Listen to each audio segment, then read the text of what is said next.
Donc je vais appeler tous les intervenants de la table ronde à bien vouloir me rejoindre. Je vais essayer de me mettre à peu près au milieu, si toutefois il y a un milieu à 6 personnes, c'est pas très simple. Je pense, je vais... Vous voulez que je vous appelle un par un, c'est ça? Vous faites vos timides. Alors Jean-François, Anne, Béatrice, Gabriel de Gauthier, Olivier, je crois que tout le monde est là. Voilà, pas de problème. Gabriel, vous voulez bien vous installer là? Voilà. Alors tout d'abord, merci. Je voudrais alors me présenter. Je suis Francis Bécard. J'anime le groupe entrepreneurial de la conférence des grandes écoles. Je voudrais d'abord remercier les présidents successifs et en particulier Anne-Lucie parce que je l'ai créé il y a 10 ans, ce groupe de travail entrepreneuriat. Ça n'existait pas il y a 10 ans. Et aujourd'hui, on est tous rassemblés autour d'une évidence. C'est que la conférence des grandes écoles, au travers de tous ses membres, est une locomotive de l'entrepreneuriat étudiant en France. Donc c'est quand même merci de ta confiance, Anne-Lucie, de m'avoir confié ce groupe. Merci à tous ceux qui participent. J'aimerais remercier aussi les 2-3 animateurs à mes côtés. Je pense à Antoine Leprêtre d'HEC, à Charlotte Engrand de Centrale Supélec et à Mathieu Sommec de Polytechnique qui ont bien voulu nous rejoindre à la tête de ce groupe pour l'animer. À tous ceux qui participent et ceux qui n'y participent pas encore, vous avez tort. Voilà. Et passez ces messages dans vos écoles respectives parce qu'il s'y passe beaucoup de choses, d'échanges, de richesses. Et on se rend compte que le terme concurrence peut exister entre différentes structures d'incubation qui ont des vocations distinctes, mais pas entre les grandes écoles, puisqu'on est tous sur les territoires, et plus il y aura d'entrepreneurs, plus la conférence des grandes écoles sera ravie, je crois. Donc cette animation économique du développement des territoires, il était urgent d'en prendre conscience, et je crois que cette journée y est dédiée. Merci à Francis et à ses équipes d'avoir organisé cette manifestation, parce qu'il était important de le rappeler. Voilà, je voulais aussi redire 2-3 mots sur ce qui a été dit. D'abord, d'avoir l'intro de Thibaut Langsat sur le MEDEF, et notamment cette idée qu'il a développée, sur laquelle on y reviendra, je crois, tout à l'heure, c'est les grands groupes. Les grands groupes au service des startups, et les startups au service de l'open innovation des grands groupes. Là encore, les grandes écoles jouent un rôle énorme, parce que quand on forme à l'entrepreneuriat dans les grandes écoles, il y en a peut-être 10 ou 15% qui vont entreprendre au sens créer leur entreprise. Et il y en a 80% qui vont apporter de l'entrepreneuriat dans les grands groupes et dans l'entreprise. C'est énorme ce bénéfice, il ne faut pas l'oublier. Alors que ce soit dans les grandes écoles ou l'université, je salue Jean-Pierre qui est présent parmi nous et qui donne de l'énergie dans ce domaine aussi depuis quelques années. Il faut poursuivre, parce que si tout le monde ne crée pas sa start-up, ce n'est pas grave, ils vont apporter autre chose ailleurs. Il y a un dernier point, je crois que c'est Anne-Lucie qui l'a souligné tout à l'heure, c'est les chiffres du CES de Vegas parlent d'eux-mêmes. Et je pense juste qu'on devrait être fiers si demain, c'est-à-dire dans 10 ans, parce que ça va quand même vite, il ne faut pas s'énerver, si on dit 3 ans, c'est peut-être un peu prétentieux, les grandes écoles, en tout cas les porteurs de projets à Vegas, issus des grandes écoles, ne représentaient plus que 50% des Français présents, ce serait une belle fierté pourvu qu'ils soient le double au niveau des 50%. Ça voudrait dire qu'on a réussi dans tout l'enseignement supérieur, et ce sera encore mieux. Donc c'est le vœu que je formule au travers des quelques messages que je souhaitais passer. Et là encore, je crois qu'il faut le mesurer. Les personnalités qui se sont déplacées aujourd'hui, que ce soit Paul François, il l'a redit à BPI, a fait d'énormes progrès. Je crois qu'il faut qu'on ait conscience qu'il y a 15 ans, en France, on n'avait pas confiance ni conscience de l'importance de l'entrepreneuriat comme aujourd'hui. Il y avait quelques écoles pionnières, ça a été redit, HEC Entrepreneur, les mines d'Alès, mais il n'y avait pas cette conscience partagée et généralisée. Aujourd'hui, ça se passe au sein du hub de BPI. La Caisse de dépôt est à nos côtés. Les patrons, que ce soit le MEDEF ou le CJD, je sais, pour y avoir séjourné quelques années et présidé quelques années, que le poil à gratter du CJD, il faut qu'on soit pas le poil à gratter quelque part. Sinon, rien ne se passe. Donc il faut être un peu dans la provocation. Armelle Billon, je travaillais des années avec elle sur ce sujet. On a d'abord été dans la provocation, avant que les gens nous entendent. Et aujourd'hui, les choses se passent, on partage. Donc aujourd'hui, cette table ronde a pour vocation, c'est pour ça que chacun doit continuer à s'exprimer dans ce sens. Il ne faut pas juste se gratifier de ce qui existe, même s'il ne faut pas s'auto-flageller en permanence. Il ne faut pas se dire, non, ça fonctionne bien, bien mieux qu'avant, et on peut encore faire beaucoup plus. Donc il faut que vous soyez très à l'aise pour vous exprimer. On ne vous a pas juste invité pour cautionner. Et à la fin, il faut qu'on ait quelques idées supplémentaires. C'est l'époque des maîtres des idées. de les faire acter et d'y retourner dans un an en disant vous l'aviez dit, vous l'aviez écrit, donc maintenant il faut le faire. Et après, il sera trop tard. On est pile au bon endroit, donc Francis a accéléré volontairement la conférence que j'espérais faire à l'automne. Il s'est dit à l'automne, mon vieux, c'est trop tard, donc je vais engager le truc en novembre, et puis tu vas te dépêcher de trouver des dates en décembre, janvier, février pour bosser. Et tu as eu raison, parce que c'est le moment où il fallait le faire. Donc je suis très à l'aise, et c'est pour ça qu'on vous a invité. Votre présence aux uns et aux autres est très significative. C'est ce que vous faites déjà, ou au niveau français ou au niveau international pour Jean-François. Donc je vais brièvement présenter chacun des intervenants en 2 minutes, mais surtout vous passer la parole pour que vous disiez un mot. Et Gabriel Gauthier, je voudrais vraiment vous remercier d'être à nos côtés, de nous avoir accompagnés dans cette étude et tout simplement de nous accompagner dans l'entrepreneuriat, parce que vous n'êtes pas non plus innocent à la Caisse de dépôt dans les pépites et l'importance que ça a pris en quelques années. Donc je vous passe la parole et je vous remercie d'être présente parmi nous. Merci beaucoup. C'est toujours un plaisir pour moi de retrouver ce monde de l'innovation. Vous savez que pendant un certain nombre d'années, j'ai présidé la commission innovation du MEDEF, donc avec Thibault. Et donc tout ce qu'on peut faire pour la formidable transformation dans notre pays. D'abord, l'élan entrepreneurial, parce qu'on est maintenant, depuis 5 ans, en train de vivre une véritable, et avec Pépite, je me demande toujours, est-ce que je vais continuer à financer les cours d'entrepreneuriat dans les écoles, parce que 60% des jeunes veulent maintenant créer leur entreprise. Donc ça, c'est quand même une révolution culturelle dans notre pays qu'on peut saluer. Après, on peut dire effectivement, il manque ceci, cela, ils doivent grandir. Bon. Aujourd'hui, on est là pour essayer de voir comment on peut faire plus. Alors, un mot sur cette grande dame bicentenaire que j'ai rejoint il y a 2 ans comme en responsable de l'investissement. C'est l'investissement dans les infras, dans l'immobilier, mais également dans le développement économique et dans l'innovation, ce qu'on sait moins, et dans l'accompagnement à l'entrepreneuriat. Parce qu'une grande réussite de la création d'entreprises, c'est quand même de faire grandir ces entreprises, et elles grandissent mieux et elles réussissent mieux quand elles sont accompagnées. Un mot sur ce qu'on fait dans l'innovation. La Caisse, depuis un certain nombre d'années, a effectivement tissé des liens assez forts avec les établissements d'enseignement supérieur et de recherche, avec la CPU, mais également avec la Conférence des grandes écoles, et je m'en réjouis. À 2 titres. D'abord, elle gère depuis un certain nombre d'années, par mandat de l'État, des fonds PIA, CGI, pour accompagner justement cette innovation et l'enseignement supérieur. Et aujourd'hui, elle investit, elle accompagne les réseaux d'accompagnement d'entreprises, j'en dirai un mot, et elle cherche à investir ses fonds propres dans ces écosystèmes d'innovation, et j'en dirai un mot. Alors, elle accompagne la Conférence des grandes écoles, évidemment en rénovant les campus, en transformant la réhabilitation énergétique, infrastructure numérique, etc., immobilier, mais elle les accompagne également pour catalyser l'innovation à travers 4 axes stratégiques. D'abord, le transfert technologique des innovations issues des laboratoires publics vers les startups et les entreprises. Alors, elle le fait à travers le PIA, mais elle le fait en étant actionnaire des 14 SAT, créés dans le cadre du programme Investissement d'avenir. Elle le fait également sur ses fonds propres, en étant prête, comme on l'a fait avec les écoles du CNAM, à valoriser les capacités ou de recherche auprès des entreprises, en créant donc une JV, par exemple, avec les 14 écoles du CNAM pour valoriser la recherche.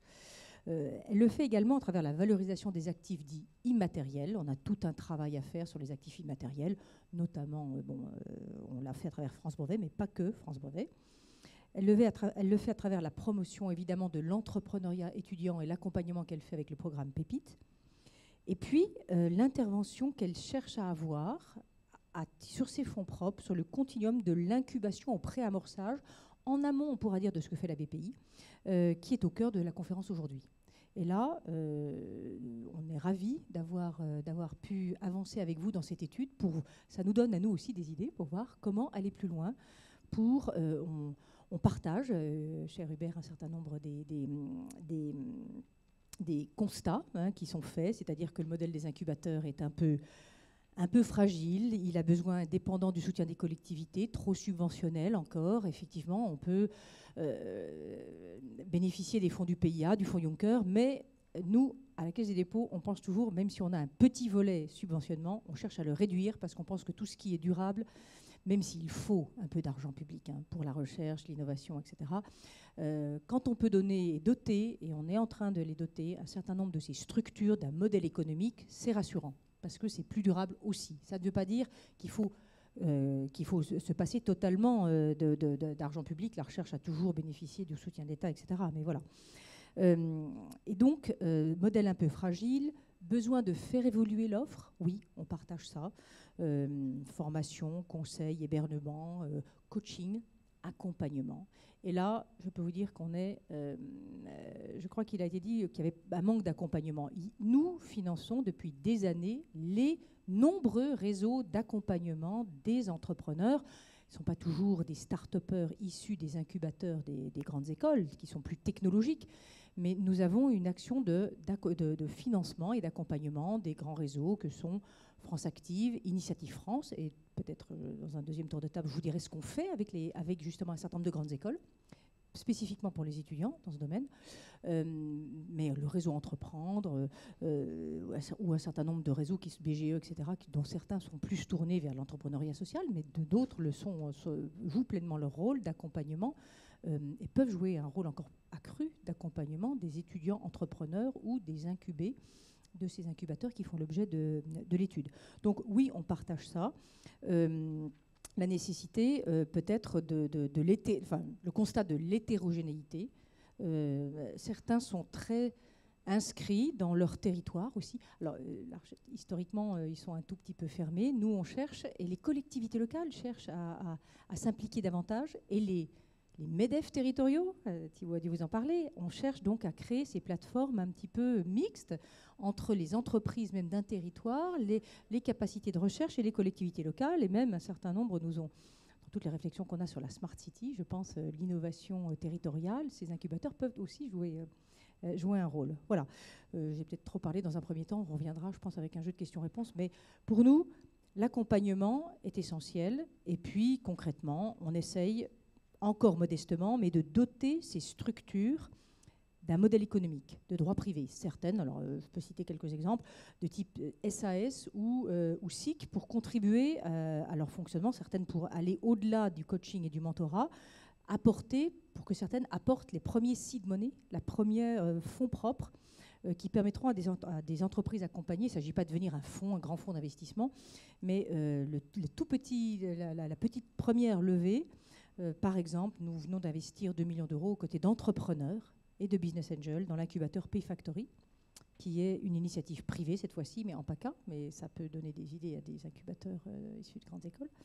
Et puis, on est en train d'étudier un incubateur une prise de capital dans un incubateur de l'Université de Strasbourg et l'Université de Haute-Alsace sur l'accompagnement post-incubation et l'apport des premiers fonds propres d'une offre de service portée par SEMIA. Voilà, ça c'est 2 exemples où on va au-delà du subventionnement mais on essaye d'avoir un modèle un peu plus durable, un peu plus économique. Merci beaucoup Gabriel. Je peux attester puisque la Caisse des dépôts est actionnaire de notre Technopole où on a notre incubateur étudiant à 3. Donc vous êtes actionnaire chez nous et merci de cette confiance. J'ai envie d'enchaîner avec Anne qui dirige l'incubateur puisque Anne-Lucie l'a cité tout à l'heure, l'incubateur des mines d'Alès qui fait référence. Alors je ne sais pas, en tout cas c'est une référence. Je ne sais pas si c'est le plus vieux, parce que Michel Coster, ça doit tourner dans ces années-là aussi à l'EM Lyon, chez Entrepreneur, mais je crois qu'il y a quelques particularités qui sont intéressantes, c'est pour ça qu'on comptait sur ton témoignage, Anne, si tu veux bien nous dire en 2 mots. Merci beaucoup. Donc effectivement, je ne sais pas si on est le plus vieux, mais en tout cas on a été créé en 84. Donc on a plus de 30 ans aujourd'hui d'expérience, de retour d'expérience. Donc c'est peut-être modestement ce que je peux essayer de partager ici. Dans ce qui a été présenté par Hubert, je pense qu'il y a des choses qui me semblent importantes quand même à retenir pour bien poser les choses. C'est que véritablement, on ne se construit pas de la même manière et on ne se positionne pas de la même manière selon qu'on est métropolitain ou quelque part on va être sur des logiques vraiment de forte sélectivité parce qu'on en a les moyens, ou sur des territoires comme Alès, où comme disent certains, Alès on n'y passe pas, on y va. Donc, qui sont des villes qui ont souffert, hein, qui restent des villes avec une culture industrielle forte, mais des territoires qui sont quand même des territoires relativement isolés, où forcément on n'est pas sur des logiques de sélectivité forte et on est obligé de s'ancrer sur des éléments de valeur ajoutée qui vont être différenciants, forts et rechercher de l'attractivité. Donc déjà, effectivement, on ne peut pas parler de la même chose selon effectivement le territoire sur lequel on est positionné.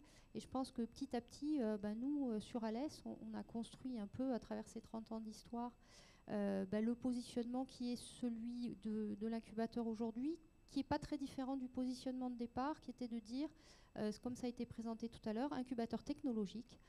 Donc quand le directeur de l'école de l'époque a créé l'incubateur, le positionnement c'était de dire la recherche de l'école doit contribuer à la création d'entreprises technologiques sur le territoire.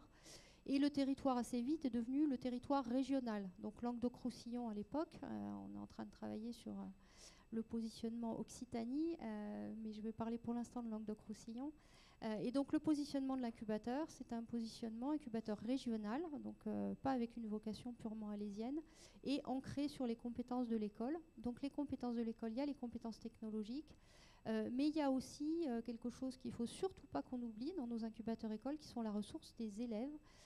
Et là, c'est vraiment, je pense, aussi un élément très très fort de notre positionnement aujourd'hui, c'est que on va dire il y a un deal gagnant-gagnant, c'est-à-dire que d'un côté, les porteurs de projets bénéficient de la ressource que peuvent être les élèves à travers les missions de terrain, à travers des stages, à travers des projets. Là, on a des missions terrain qui sont un exercice pédagogique que font les élèves de première année qui va démarrer la fin mai. Et on a 6 missions qui vont se dérouler au sein des projets incubés dans l'incubateur. Et ça participe, donc c'est quand je disais gagnant-gagnant, dans l'autre sens, c'est que ça participe très très fortement à l'acculturation et à la formation entrepreneuriale des élèves qui effectivement vont avoir, là en l'occurrence sur cet exercice, c'est 5 semaines d'immersion complète et de travail sur un projet avec un livrable et un business plan. Donc ça participe aussi de la formation entrepreneuriale des élèves. Donc voilà, un positionnement fort, donc incubateur école, ancré sur les spécificités que sont effectivement les ressources de l'école. Et deuxième élément par rapport à l'aspect territorial, je pense qu'on a eu la chance, c'est vrai, en Languedoc-Roussillon aussi, de pouvoir capitaliser sur une volonté forte du territoire de positionner l'entrepreneuriat au cœur de sa politique de développement économique. Donc avec, que ce soit Montpellier ou plus tard la région Languedoc-Roussillon, une politique qui s'est construite au fil des années, mais qui date de plus de 30 ans aussi, avec notamment sur Montpellier les Cap Alpha, etc., que certains d'entre vous ont pu connaître à l'époque, qui existent toujours, hein, et qui se sont même fortement développés. Et petit à petit, et deuxième chose, une culture très forte du partenariat et du réseau, et de la mise en réseau. Et donc petit à petit, et j'ai changé avec mes homologues de Montpellier Supagro, en fait, cette culture des réseaux fait que petit à petit, chacun d'entre nous a réussi à trouver son positionnement différenciant vraiment dans des réelles logiques de complémentarité des acteurs. Et donc, comme exemple très très concret aujourd'hui, moi, la plupart des projets qui sont incubés à l'école arrivent sur prescription des autres acteurs du territoire. Parce qu'aujourd'hui, nous, on a pris un positionnement très early stage, enfin très amont en termes de processus de développement. Donc on intervient à des stades sur lesquels le BIC de Montpellier, le BIC de Nîmes ou d'autres pépinières n'interviennent pas parce que c'est trop tôt. Et puis n'ont pas les compétences évidemment technologiques qu'à l'école. Donc beaucoup des projets que nous accueillons dans l'incubateur sont des projets qui nous sont renvoyés par les autres acteurs du territoire. Donc nous, on fait notre travail de maturation du projet. Et ensuite, s'ils ont vocation à se créer sur Montpellier, on les renvoie sur le BIC de Montpellier qui, juste avant la création ou après la création, va poursuivre l'accompagnement, va offrir aussi l'hébergement, etc. Et c'est vrai que cet ancrage fait qu'effectivement, petit à petit, chacun d'entre nous a trouvé son positionnement, ses complémentarités, et que cette logique de réseau, plus tous les outils qui ont été mis en place au fil des politiques publiques en termes de financement des projets et de financement aussi de nos structures, fait qu'on a réussi effectivement à aujourd'hui faire je dirais, beaucoup, je ne sais pas, mais enfin en tout cas avec des moyens qui sont limités, et puis surtout d'arriver aussi à jouer les économies d'échelle avec beaucoup de partenariats, des outils qui sont développés de façon mutualisée, y compris des outils de financement. La plateforme d'initiative locale Créalia, qui a été financée notamment avec le soutien de la Caisse des dépôts, est une plateforme donc, qui finance spécifiquement les projets innovants et qui a été, on va dire, co-conçue par les pépinières incubateurs du territoire qui ont identifié ce besoin et ce chaînon manquant et qui ont travaillé avec les opérateurs locaux, donc enfin, la région, avec la Caisse,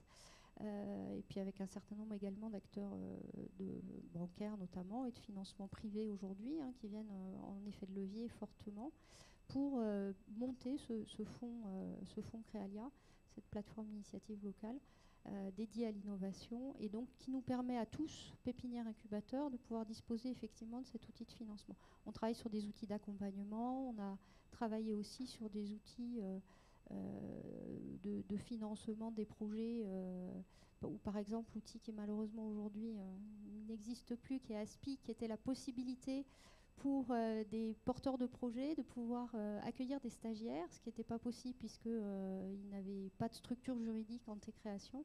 Et donc c'est l'association des pépinières incubateurs qui portait les conventions de stage, ce qui évidemment aujourd'hui n'est plus possible puisqu'ils sont 6 collaborateurs dans l'association, donc ça limite à 0,6 stagiaires, enfin un stagiaire. Donc le dispositif s'est arrêté et puis bon, la région cofinançait ce dispositif, ce qui permettait aux porteurs de projets aussi de pouvoir payer les stagiaires grâce à une contribution assez forte de la région. Donc voilà, tout ça, on a pu le construire, on n'aurait jamais pu le faire individuellement et on a pu le construire, le proposer et aller voir effectivement les collectivités parce qu'on avait justement eu cette réflexion commune et ce travail en réseau. Donc voilà, d'où aussi le message fort qui était effectivement l'ancrage territorial, cette logique, alors concurrence, compétition, coopétition, je ne sais pas. Je pense vraiment le partenariat est nécessaire, ne serait-ce que aussi pour des questions de taille critique. Enfin, nous, aujourd'hui, il y a un certain nombre d'opérations qu'on mutualise parce qu'effectivement, on sait que sur Alès, on n'aura jamais la masse critique pour arriver à développer des opérations d'envergure et que de plus en plus, effectivement, on co-organise des actions, que ce soit de l'animation, de la formation, ce qui nous permet aussi d'être dans des logiques, je dirais, d'innovation frugale. On est amené de plus en plus à devoir faire autant, si ce n'est plus, avec des ressources qui sont plutôt en baisse, notamment de financement public. Donc on doit être innovant aussi dans nos modèles d'accompagnement. Donc moi, aujourd'hui, les 2 axes sur lesquels on travaille, c'est la mutualisation et puis deuxièmement aussi le mécénat de compétences. On parle de mentorat et autres. Enfin voilà, je pense que c'est plus facile de demander à des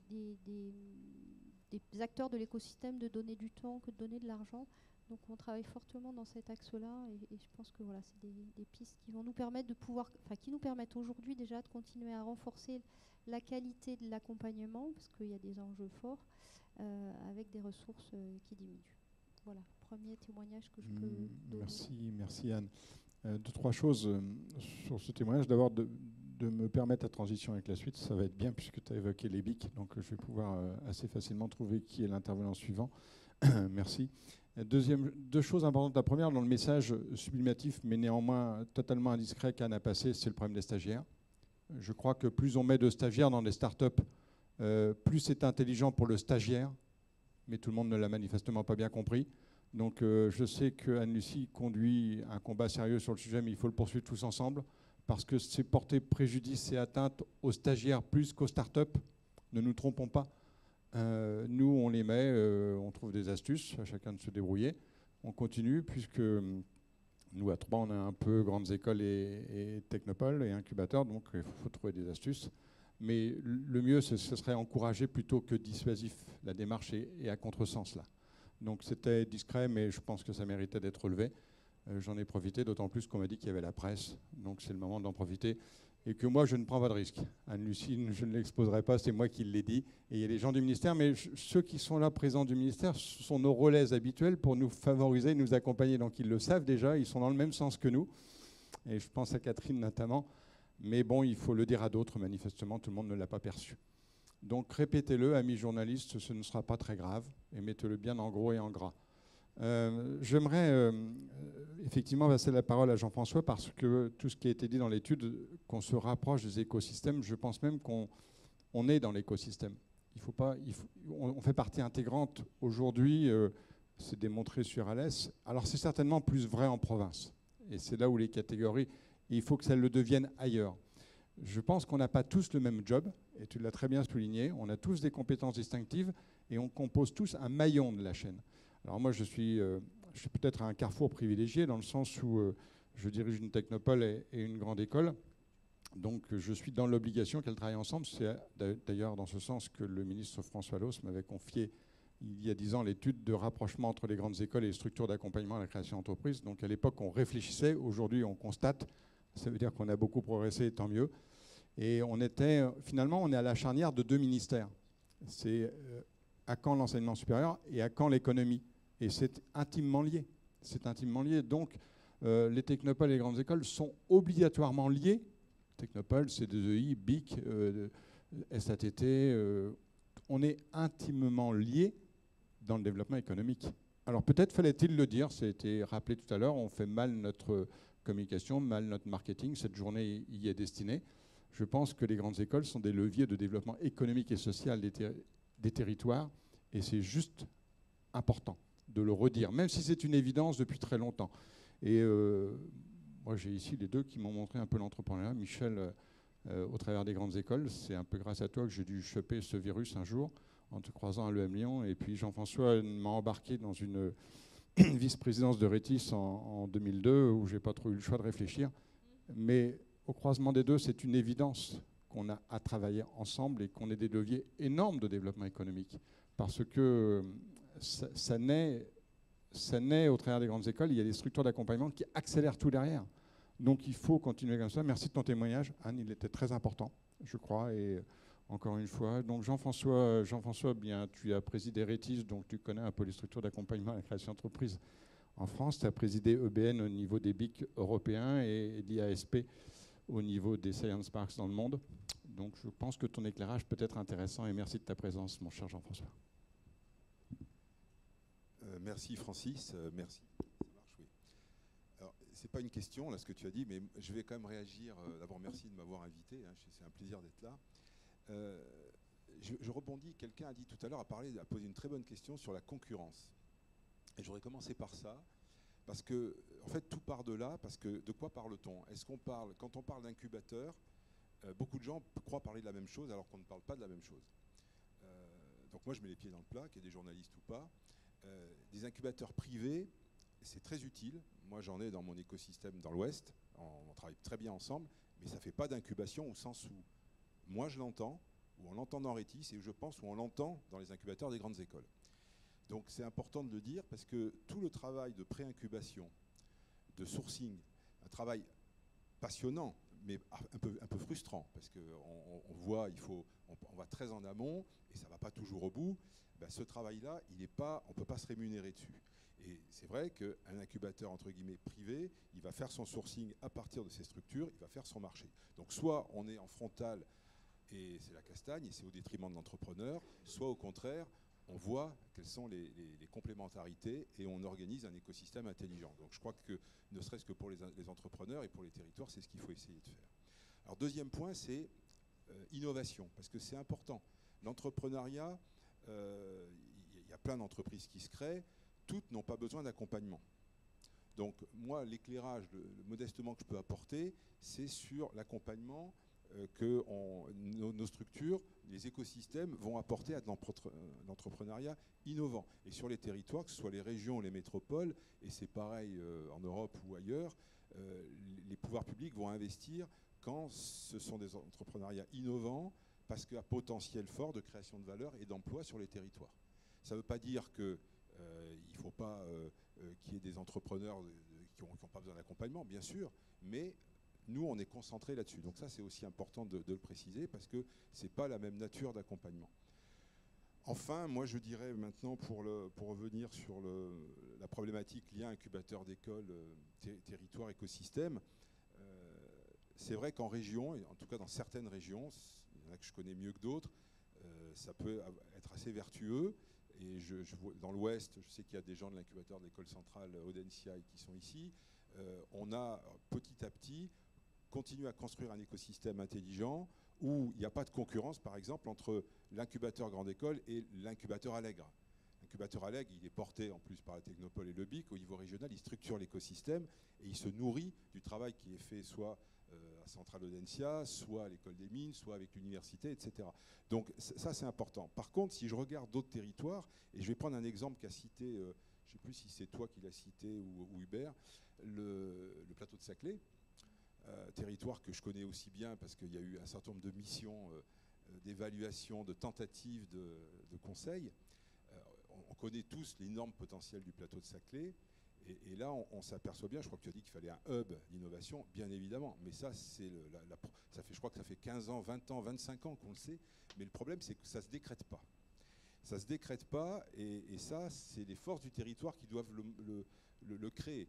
Donc, c'est bien entendu certainement pas contre les incubateurs des écoles prestigieuses qui sont sur le plateau de Saclay et de l'université. C'est avec elles, mais c'est aussi avec la région, avec les collectivités, enfin les communautés de communes, etc. Et c'est sans doute pas le plus simple, parce qu'il n'y a pas une grande métropole sur le plateau de Saclay. Mais ça, c'est un enjeu fort, parce qu'on voit bien qu'on a un énorme potentiel.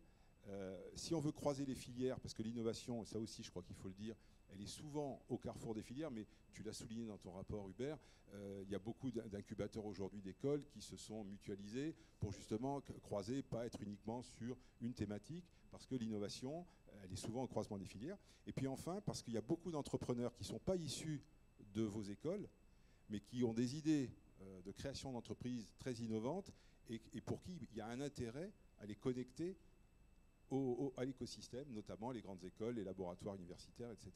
Donc ça, ce travail, il peut se faire qu'au niveau d'un hub qui mutualise un certain nombre de fonctions. Et on rejoint aussi la notion de frugalité, parce que de toute façon, l'argent n'est pas inépuisable, surtout que moi, je reste convaincu que s'agissant d'innovation, la partie publique, elle restera prépondérante. Tu as fait un benchmark. Moi, je pourrais rajouter des exemples. J'étais il n'y a pas longtemps dans le Michigan, l'université du Michigan à Ann Arbor.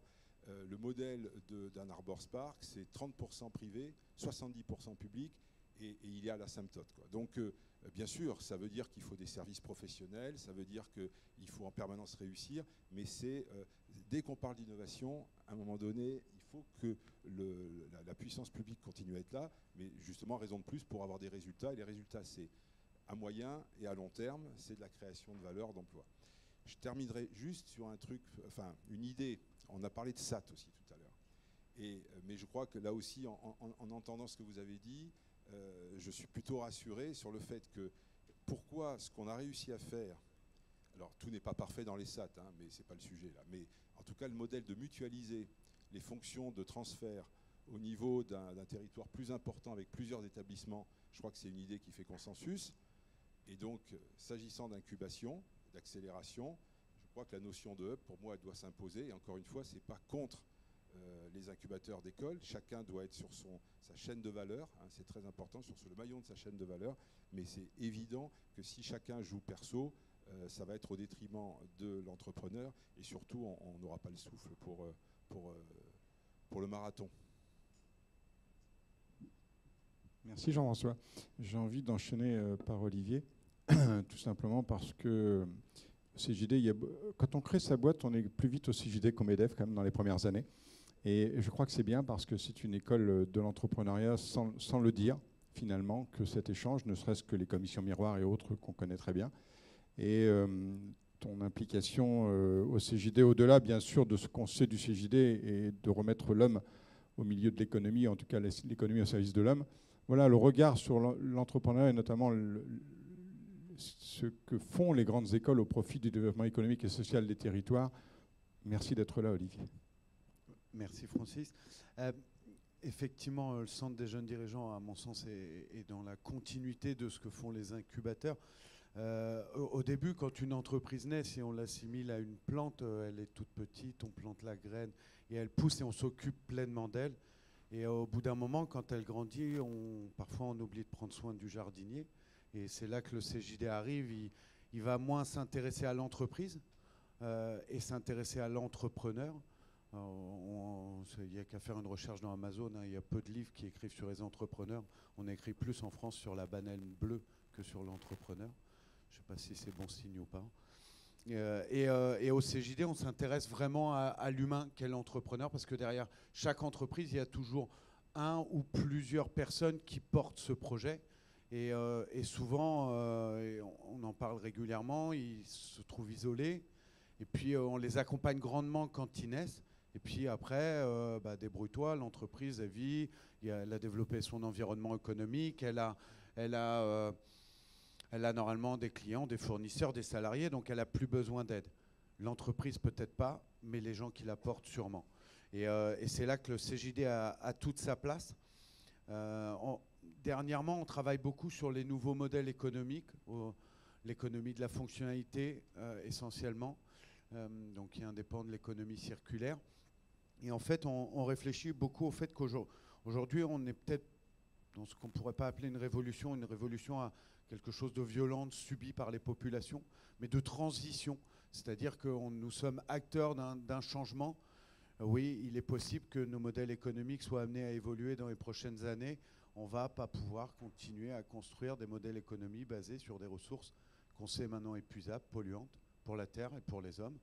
Et quand on s'est intéressé à cette notion, ça a fait émerger une notion que je trouve sympa, qui est de dire qu'il va falloir moins s'intéresser au savoir-faire, qui est une voie monodirectionnelle, qui a mis en place le Taylorisme, l'école scientifique du travail, et développer grandement la notion de savoir-agir, qui est une vision un peu plus multidirectionnelle de la posture humaine. Et c'est en ça que le CJD travaille avec les entrepreneurs. Donc je pense qu'on est un incubateur d'épanouissement professionnel du dirigeant. Donc, et on ne reçoit pas de fonds publics pour le coup, mais peut-être demain, on ne sait jamais. Comment on contribue à la spirale vertueuse que sont les incubateurs? On est convaincu qu'on a un rôle à jouer dans cet écosystème. Si les grandes écoles, les entreprises, je mets un peu de côté, je suis d'accord, ce n'est pas tout à fait les mêmes vertus et les mêmes enjeux, mais les grandes écoles ont un rôle à jouer pour faire naître la fibre entrepreneuriale. Nous, on a envie de développer la posture managériale. Je pense qu'un chef d'entreprise, on n'est pas chef d'entreprise, on le devient, et que pour apprendre à diriger en conscience une entreprise, il faut apprendre à se diriger soi-même, et qu'au bout d'un moment, c'est vertueux de travailler sur soi pour pouvoir demander aux autres de travailler sur eux. Et donc, du coup, on est en train de travailler un projet qu'on va appeler Jeune Pousse. Alors, j'étais content quand Thibault parle le mot Jeune Pousse. On lance un comité de pilotage qui s'appelle Jeune Pousse. Comment on peut accueillir dans nos structures des projets qui ont quitté les vôtres et pas les accueillir de manière financière, mais totalement bénévole, pour les accompagner d'un point de vue humain, pour leur partager des valeurs, pour qu'ils nous partagent aussi leurs vertus. J'étais hier soir à une conférence à Lille où il y avait Vincent Cespedes et Idriss Aberkane. C'est des gens très, très riches d'enseignement. Alors Idriss Aberkane, je pourrais en reparler, il parle d'amour. On aurait besoin de parler d'amour en entreprise. En fait, je pense qu'on ne peut pas parler d'amour en entreprise. Par contre, on peut vivre l'amour. Et je pense qu'avec ce projet Jeune Pousse, on va pouvoir faire partager à des néo-entrepreneurs l'amour qu'on a de l'entreprise, l'amour qu'on a de nos métiers, de nos produits, de nos clients, nos fournisseurs. J'ai à peu près, moi, parce que je suis entrepreneur, à côté de ma présidence au Centre des jeunes dirigeants, j'ai 700 fournisseurs. Je les aime tous, ou presque. Certains, non, pas trop. Mais presque quand même. Et on a envie de partager cet amour de l'entreprise, de toute sa diversité avec les humains, avec tous ses enjeux. Même cet amour du conflit, parce que des fois, ça ne va pas en entreprise. Et puis derrière ça, c'est sur ces conflits-là qu'on va construire l'avenir, parce que derrière, il y a une vraie sorte de solidarité. Et donc, du coup, pour finir, sur le projet Jeune Pousse, on a envie d'accueillir des néo-entrepreneurs dans nos entreprises, parce qu'on est convaincu qu'on n'utilise pas 100% de nos ressources humaines et matérielles, et qu'on peut les mettre à disposition de gens qui en ont besoin pour se lancer, qu'on a de belles valeurs à leur partager. Au CJD, il s'est construit depuis 1938 autour de 4 valeurs, qui sont la responsabilité, la solidarité, le respect de la dignité humaine et la sincérité. Et on a envie de partager ça au plus grand nombre pour que les entreprises qui naissent et vivent en France demain continuent à essaimer ces jolies valeurs sur notre territoire. Merci Olivier. J'ai envie de te poser 2 questions, puisqu'on est ensemble tous aujourd'hui. On avait mis en place à Troyes un principe simple, c'était un jour un étudiant, un patron. C'est-à-dire que tous les patrons du département s'engageaient à prendre un étudiant avec eux toute la journée. Et on s'est rendu compte au bout d'une dizaine d'années qu'il y avait un effet de contagion énorme, c'est juste la passion. C'est que l'étudiant qui n'a pas idée ce qu'est d'être patron, de vivre une journée avec, c'est une journée de 12 heures ou de 14 heures, c'est pas une journée de 7h50, mais en revenant, il est juste heureux. Et est-ce qu'on peut dire que le CJD serait prêt à le faire au niveau national avec toutes les grandes écoles et de se dire, on essaye en faire en sorte que tous ensemble, on lance cette initiative nationale? On le fait déjà. Alors, pas forcément des vies ma vie. Aujourd'hui, on fait des vies ma vie avec des élus. On fait des vies ma vie avec des directeurs d'achat de grands groupes, parce qu'on a besoin de se rencontrer. Et autour de la jeunesse, on vient de clôturer une semaine autour de la jeunesse. Je n'ai pas encore tout à fait les chiffres, mais je vais montrer un peu prétentieux. Je pense qu'on va avoir vu en une semaine à peu près 30 000 jeunes sur tout le territoire, avec plus de 2000 bénévoles engagés au travers d'actions. On a développé un kit pour intervenir dans les écoles qui s'appelle Confiance et Optimisme. Parce qu'au CJD, moi, en y rentrant en 2009 dans ma carrière professionnelle, je ne savais pas trop quelle était ma posture managériale. Et aujourd'hui, je pense que ça m'a surtout donné beaucoup de confiance et d'optimisme. Le monde et la France, elle nous appartient et c'est à nous d'écrire la fabuleuse histoire économique de la France de demain. Les Américains ont leur American Dream, les Allemands la Deutsche Qualität, on a le droit de rêver. Donc, et j'ai vu que tu ne m'avais pas répondu, mais c'est pas grave, on reviendra avec Anne-Lucie. On reviendra vers toi, puisque tu nous as dit que tu faisais déjà beaucoup avec les jeunes. Tu peux. Donc on va revenir vers toi. Mais il y a une question que j'aimerais poser, et je voulais que Béatrice soit à nos côtés aujourd'hui. Merci d'être là, parce qu'on parle beaucoup du supérieur, mais finalement, le supérieur, on n'hérite que du secondaire. Il faut d'abord être passé par le secondaire pour être dans le supérieur. C'est un principe assez habituel, à part pour ceux qui reviennent en formation continue très longtemps après par le biais de la VAE, mais sinon la grande majorité est passée par le secondaire. Et j'ai une question qui vaut pour presque tous les intervenants autour de la table, de me dire pourquoi n'avons-nous jamais, alors je l'ai déjà proposé quelques fois, je le répète aujourd'hui parce que je sais que la répétition est le levain de la vente, donc je recommence. Pourquoi n'avons-nous jamais imaginé en France de créer une filière entrepreneur-études à l'instar de sport-études? Le jour où on n'avait plus de sportifs de haut niveau, on a dit il faut faire sport-études, et le jour où on n'a plus d'entrepreneurs de haut niveau, on ne prend même pas le modèle préexistant. Et est-ce que le CJD pourrait être, par exemple, les patrons qui vont passer du temps dans la filière sport-études dans les territoires, entrepreneur-études, pardon, et est-ce que ce ne serait pas une espèce de logique de continuité à ce que vous faites avec 100 000 entrepreneurs et qui est juste merveilleux? Peux-tu nous le rappeler, s'il te plaît? Alors d'abord, je vais vous expliquer ce que fait 100 000 entrepreneurs. Donc 100 000 entrepreneurs, donc tout à l'heure, Francis, tu parlais de chaîne d'accompagnement, de chaîne de l'entrepreneuriat. Nous, on est le premier maillon de la chaîne. On est au niveau de la sensibilisation. Et puis, Olivier, tu parlais de jardinage, de petites graines, de plantes, etc. Nous, on est la petite graine qui va dans les esprits des jeunes. Donc 100 000 entrepreneurs, on est une association qui envoie des entrepreneurs dans les écoles pour transmettre l'esprit et l'envie d'entreprendre aux jeunes. Donc on le fait très tôt, on le fait dès la 4e, là où vous avez les premiers choix d'orientation qui se font, et ensuite en 3e, au lycée, et même dans le supérieur. Mais on a plutôt une activité autour de 80% en fait, dans le secondaire. Donc on envoie tout type d'entrepreneurs, hein, des patrons de PME, des patrons d'ETI, des auto-entrepreneurs, on a des artisans, des commerçants, on a même des intrapreneurs, donc ce sont des salariés qui portent des projets au sein de l'entreprise. Donc on essaie d'avoir une représentativité très forte de l'entrepreneuriat et de l'esprit d'entreprendre. Parce que finalement, nous, ce qu'on veut transmettre, c'est cet esprit. On veut que les jeunes, lorsqu'ils se lèvent le matin, ils aient envie de porter leurs projets. On ne va pas forcément avoir que des jeunes entrepreneurs ou que des entrepreneurs, mais il faut avoir des gens qui ont vraiment envie qui ont des talents et qui ont envie de les porter, soit en créant leur entreprise, soit en le faisant au sein d'une entreprise, au sein d'un groupe. Donc voilà ce que fait 100 000 entrepreneurs.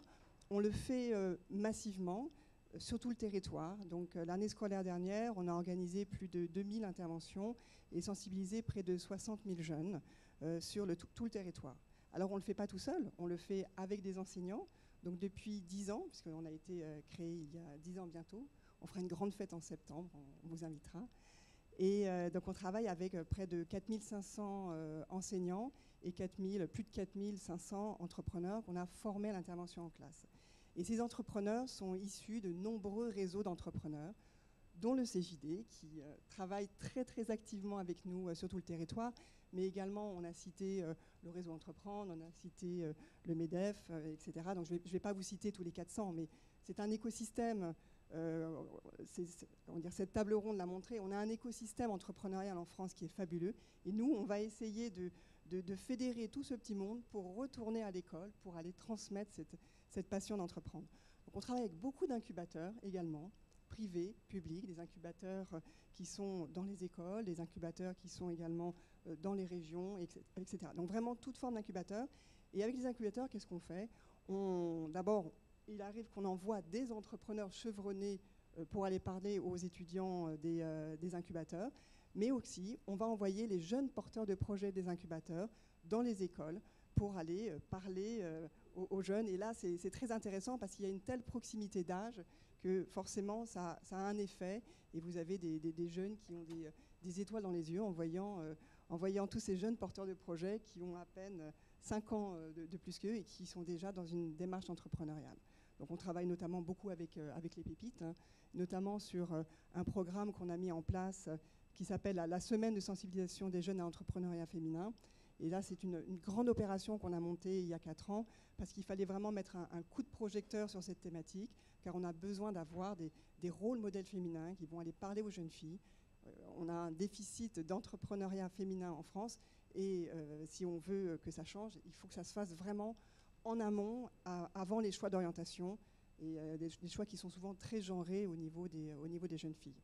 On a également des actions fortes au niveau des quartiers, des jeunes des quartiers, parce qu'on pense que dans les quartiers prioritaires, il y a des pépites, des gens qui ont plein d'énergie, et il faut canaliser cette énergie de façon positive pour aller monter des entreprises. Et c'est là où toutes les actions des réseaux, comme le CJD, hein, mais le MEDEF également parlait de ces différents programmes, c'est là où il y a effectivement beaucoup de choses à faire et beaucoup de sensibilisation.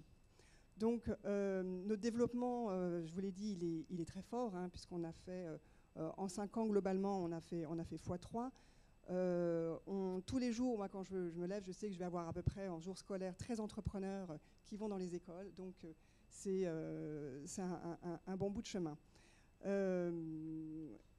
Alors nous, on aimerait aller plus vite, mais ça j'en parlerai tout à l'heure, et c'est vrai qu'on aimerait que tout ça se déploie, mais pour ça, il faut aller plus loin. Alors Francis, tu parlais de programmes entrepreneuriaux dans le secondaire. Alors effectivement, nous, on milite pour cette question, pour qu'il y ait des programmes entrepreneuriaux dès la 6e, de la 6e jusqu'à la terminale. Ça, c'est un vrai sujet. C'est un sujet qui est très politique, difficile à mettre en place. Il faut quand même savoir que dans la relation école-entreprise dans le secondaire, il y a eu beaucoup d'efforts qui ont été faits, mais ça reste encore très, très compliqué. Et nous, on le voit au niveau des enseignants. Donc, on a des enseignants formidables qui font appel à nous. Donc, elles sont volontaires de leur part. Ça a toujours été notre modèle. On n'impose rien et c'est volontaire de leur part. Mais on s'est rendu compte l'année dernière, quand on a fait une grande mesure d'impact sur notre action, on s'est rendu compte que nos enseignants étaient issus à 78%. En fait, c'était des enseignants qui avaient fait un passage dans le privé. Or, dans l'éducation nationale, c'est quand même assez minoritaire. Ça veut dire qu'il reste encore une énorme frange d'enseignants qui ne nous connaissent pas ou qui ne font pas l'appel à nous. Alors, il y a une partie, ils ne feront jamais appel à nous parce que c'est trop dogmatique, mais il y a une partie, je pense qu'ils auraient besoin d'être sensibilisés, d'être accompagnés. Voilà. Donc, il y a un vrai effort à faire pour que ça aille plus loin. Et c'est vrai qu'aujourd'hui, on passe encore beaucoup de temps à se faire connaître et c'est pas... on a des chiffres très importants, mais en fait, on devrait faire x10. Si on veut vraiment changer la donne, si on veut vraiment avoir des jeunes qui aient l'esprit d'entreprendre, qui aient une employabilité, qui soient prêts à affronter le monde et à croquer la vie, il faut aller plus loin et plus fort. Donc moi, je suis pour qu'il y ait des programmes entrepreneuriaux, au niveau du bac, mais c'est vrai que c'est compliqué. Alors, quand on discutait, tu me parlais du parcours Avenir qui avait été mis en place. Donc parcours Avenir, c'est un parcours qui a été mis en place à la suite de la loi sur la refondation de l'école. C'est pour permettre aux élèves de découvrir le monde économique professionnel, de mettre en place des choix d'orientation. Donc finalement, je dirais que presque tout est en place pour que cette dynamique elle se fasse. Mais là, maintenant, il faudrait une volonté politique très forte, assumée, pour que quelque part ça s'impose.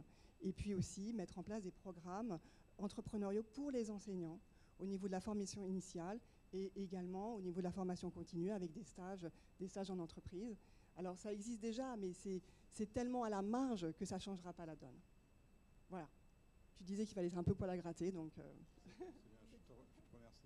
Il y en a plusieurs qui ont demandé à rebondir, donc on va encore prendre 5 minutes sur notre table et puis après on va échanger avec vous.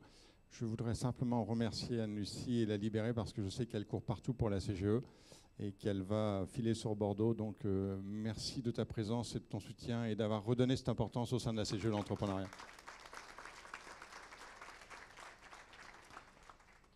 Je vais poser une question à Gabriel, puisqu'elle était destinée à Paul François et qu'il n'a pas voulu rester jusqu'au bout avec nous, mais peut-être Gabriel va pouvoir nous éclairer. J'en débat depuis pratiquement 6 mois avec lui sur ce sujet. C'est dans les grandes écoles, il n'aura échappé à personne qu'il y a certaines qui ne sont pas chères et d'autres un peu plus chères. Et des étudiants qui ont emprunté pour payer leur scolarité avec un différé de remboursement, à qui on demande de créer une entreprise qui ne vont pas avoir de revenus pendant les 12 premiers mois, c'est juste impossible. Et tout le monde ferme les yeux là-dessus depuis des années. Alors, sauf s'ils ont la chance que leur famille soit très riche, parce que les business angels qui arrivent le premier jour de l'idée d'un projet, moi j'en ai, ils arrivent au bout de 3 mois, 4 mois, quand ça commence à être un petit peu... Donc il faut vivre. Et je propose à Paul François, en échange, on essaye de...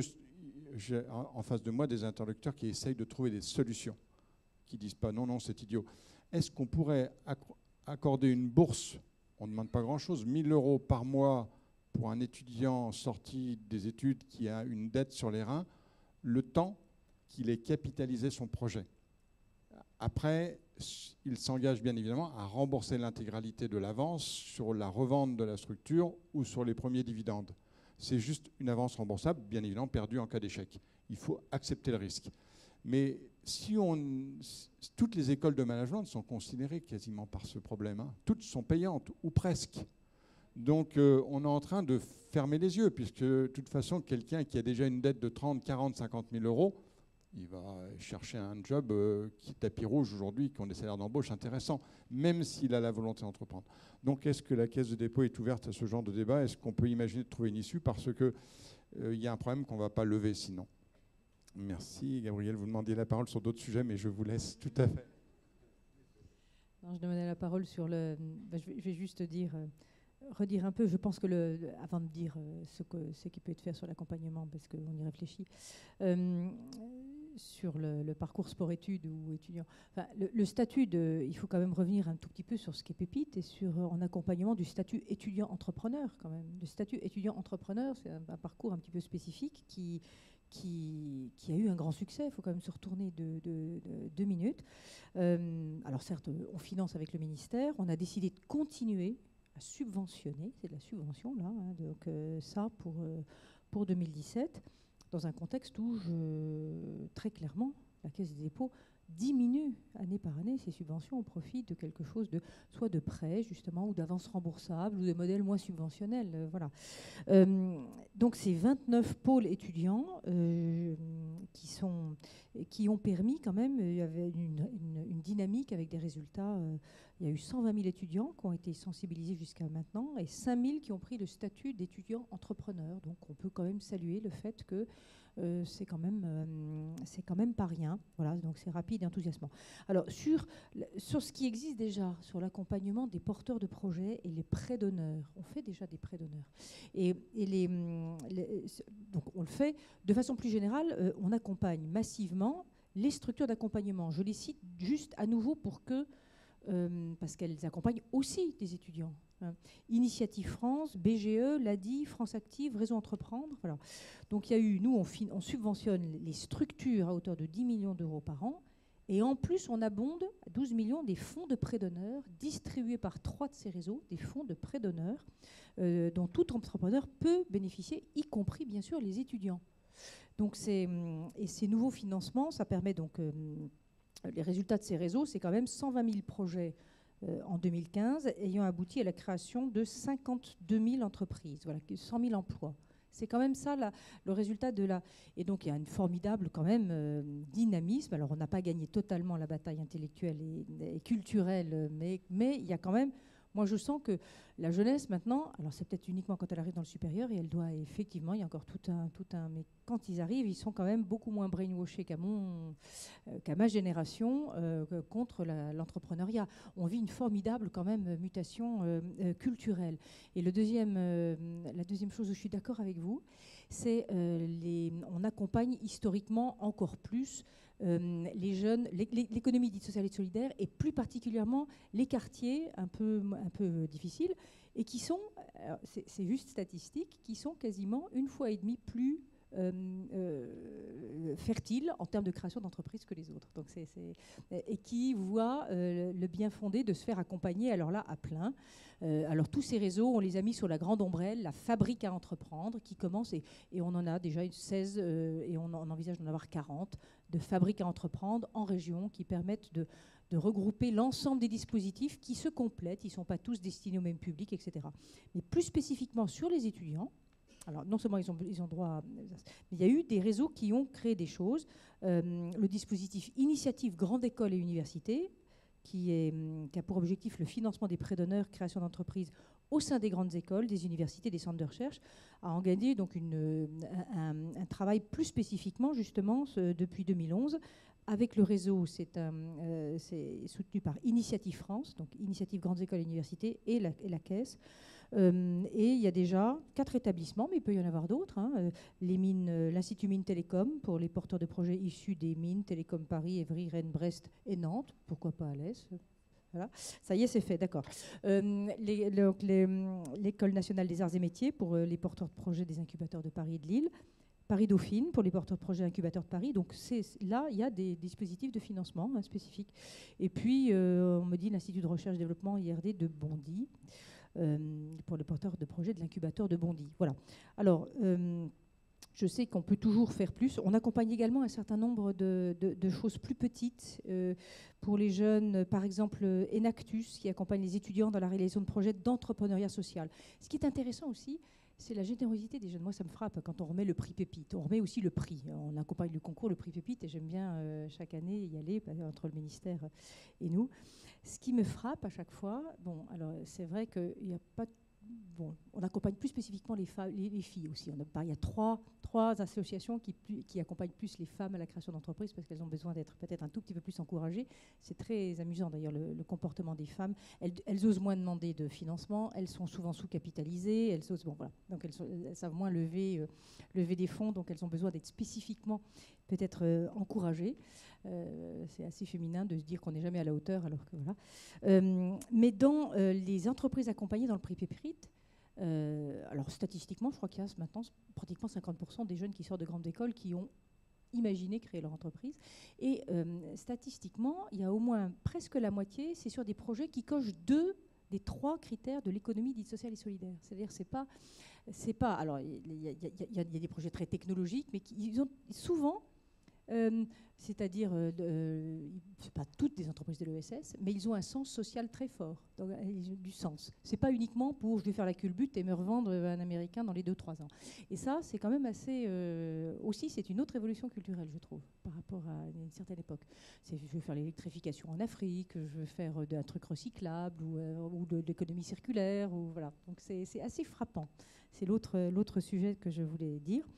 Alors, on soutient... et puis la dernière chose, c'est qu'ils ont une conscience de leur environnement. Et effectivement, la plateforme, je pense on soutient également par le PIA Culture, de l'innovation et de l'entrepreneuriat, un certain nombre de projets de territoires qui sont des plateformes qui agrègent justement des dispositifs divers et variés, dont des grandes écoles. Et 14 de ces 18 initiatives qui ont été financées pour 20 millions par le PIA sont orientées vers l'entrepreneuriat. Voilà. Alors maintenant, les bourses, au-delà des prêts, on peut regarder, ou des avances remboursables. C'est vrai qu'on regarde à doter, en tout cas, ces incubateurs de fonds, on y songe, hein, pour la première seed money, parce qu'on sait que ça manque. Et ça, c'est le créneau qui manque avant que les grands fonds et les fonds nationaux d'amorçage qui est beaucoup plus en aval. C'est comme ça qu'on s'articule avec la BPI. Hein. On discute beaucoup et on s'articule. Donc, quand c'est un peu plus risqué, un peu plus amont, un peu plus issu de la recherche des grandes écoles publiques, c'est la caisse. Et la création, c'est la caisse des dépôts. Et après, quand c'est des tickets plus gros, plus en aval, c'est plutôt la BPI. Voilà. Donc, on peut regarder, hein, d'aller au-delà des bourses. On fait déjà, mais sachez qu'il y a déjà pas mal de dispositifs tels que ceux des fonds dont je parle qui existent, voilà, mais qui ne sont pas toujours connus. Donc il faut qu'on travaille à mieux faire connaître ce qui existe déjà. Voilà. Je dis ça à mon équipe qui est là. Voilà. L'équipe est attentive. Jean-François, tu voulais réagir, je crois. Oui, ça fait tout à l'heure sur l'entrepreneuriat dans le secondaire, c'est ça? Oui, moi je vais être un peu à contre-courant. Il faut bien qu'il y en ait un qui soit à contre-courant.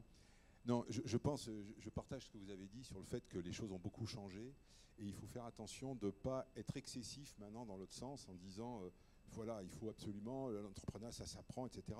Et je reviens aussi à ce qu'a dit Olivier, c'est l'entrepreneuriat, c'est d'abord un savoir-être, savoir-agir, etc. Et à mon avis, tout le monde ne peut pas être entrepreneur à 18 ans ou à 20 ans. Et il ne faut surtout pas faire croire aux jeunes que la solution, c'est d'être entrepreneur, forcément. Parce que ça, je pense qu'on leur mentirait et il y aurait de grosses désillusions. Par contre, moi, je suis partisan d'aller plus tôt dans l'apprentissage, enfin, dans l'éveil à l'innovation, à la créativité. Bon, il se trouve que j'ai eu la chance de travailler à plusieurs époques de ma carrière avec Georges Charpak. Et la dernière fois, c'était quand il était à Nantes pour la main à la pâte qu'il avait importé de Chicago. Et voilà quelque chose de passionnant, parce que, bien sûr, notre éducation, on en parle tout le temps, hein, tous les 5 ans maintenant, qu'il faut la refondre, etc. Mais bon, ce qui est clair, c'est qu'il y a des choses, sans doute, qui marchent très bien, mais il y a des choses où on sait qu'on pourrait donner plus d'appétence pour les sciences, mais pas de manière scolaire, mais de manière empirique. Les jeunes filles aussi. Il y a beaucoup de choses où c'est l'exemple, et ça peut être, là aussi, un bon lien entre les grandes écoles et les écoles primaires. Et l'école des mines de Nantes avait fait sous l'impulsion de Georges Charpak, s'était déployé dans les écoles primaires de la région nantaise pour essayer de développer ce concept de la main à la pâte. Alors bon, là c'est plus scientifique, mais ça peut être aussi sur le plan de la créativité. Hein. On parle aussi beaucoup, nous on a des entreprises dans le domaine de tout ce qui est industrie culturelle et créative. Bon, donc tout ça, c'est à encourager, parce qu'on est au pays de Descartes, c'est bien aussi d'encourager ça. Et ça, c'est quelque chose qui, bon, on peut le faire, on peut avoir des idées nous-mêmes, et puis on peut aussi se benchmarker, et c'est là que c'est intéressant d'être dans des réseaux nationaux ou internationaux. Le réseau EBN, effectivement, dont tu parlais tout à l'heure, Francis, c'est un réseau où il y a des initiatives comme ça qui peuvent être très rapidement relayées, et qui vont impliquer, encore une fois, la tête de réseau, enfin le membre de BN, qui est souvent quelqu'un qui représente le big qui est dans l'écosystème, mais qui derrière peut entraîner l'école de design, l'école de commerce, des écoles d'ingénieurs, l'université. Donc tout ça, ça peut être vertueux, mais il faut justement, je pense, si on veut aller sur ce champ de la culture d'entrepreneuriat dans le secondaire, je pense qu'il faut réfléchir beaucoup plus en amont. Je vais juste rebondir, mais en fait, je suis tout à fait d'accord avec vous. C'est-à-dire que, effectivement, quand on parle de programmes entrepreneuriaux, c'est ça. Ce sont des programmes de créativité, des programmes de pédagogie active, où en fait les élèves sont mis en situation de créer, de produire. Nous, 100 000 entrepreneurs, on travaille beaucoup avec une association qui s'appelle Entreprendre pour apprendre, et ils mettent en place, et de façon massive, comme on le fait, des programmes de mini-entreprises dans les écoles. Et ce sont des programmes qui sont absolument formidables, où vous avez des jeunes qui vont travailler toute l'année sur un produit, un projet. Alors le projet n'est que le prétexte, en fait. Le principe, c'est surtout apprendre à travailler collectivement, avoir des ateliers de créativité, essayer de mettre en place un business plan, essayer de mettre en place une stratégie. Et puis, à l'issue de ça, vous avez des concours régionaux, ensuite un concours national, ensuite des concours européens et mondiaux. Donc, c'est tout un réseau mondial très, très, très puissant. Et donc, nous, on travaille très étroitement avec eux. On a même, dans certaines régions, des collaborateurs partagés. Et en fait, c'est tout cet écosystème qu'il faut mettre en place sous la forme, effectivement, d'ateliers divers, de créativité, programmes entrepreneuriaux, main à la pâte ou autres. Mais effectivement, c'est... voilà, juste cette... D'abord, merci Jean-François d'avoir rappelé que dans les grandes écoles, il y avait aussi des écoles super design. Ça fait plaisir à Séverine et sans doute à d'autres ici. Donc, c'est important, au-delà du management et des écoles d'ingénieurs, nous avons aussi l'avantage dans les écoles supérieures de design. Et c'est important. Je crois que c'est important, cette fertilisation croisée de l'ensemble de nos composantes. 30 secondes, parce que je veux que la salle ait l'impression qu'elle a le droit d'échanger avec nous. Sans problème, 30 secondes. Moi, je trouve ce qui est vertueux, surtout intervenir dans le secondaire, c'est pour les enseignants. C'est une population qui souffre, isolée. On leur tape souvent dessus en disant vous êtes mauvais, mais ils font que ce qu'on leur a demandé de faire. Et d'avoir des chefs d'entreprise qui croient en eux, qui leur partagent un peu de confiance et d'optimisme, et d'entreprendre pour apprendre, en l'occurrence que je connais très bien. Ce qui est génial, c'est de voir un enseignant qui passe une année en dehors de ses heures de cours et qui a le sourire, qui vient à Paris, qui se déplace dans des concours régionaux et qui est fier de sa classe et fier de ses élèves. Développer la fierté des enseignants pour ses élèves, c'est que du bonheur. On partage. Alors, à vous maintenant. Vous avez le droit d'échanger avec nous. On ne se réserve plus le monopole de l'échange entre nous. Merci, André.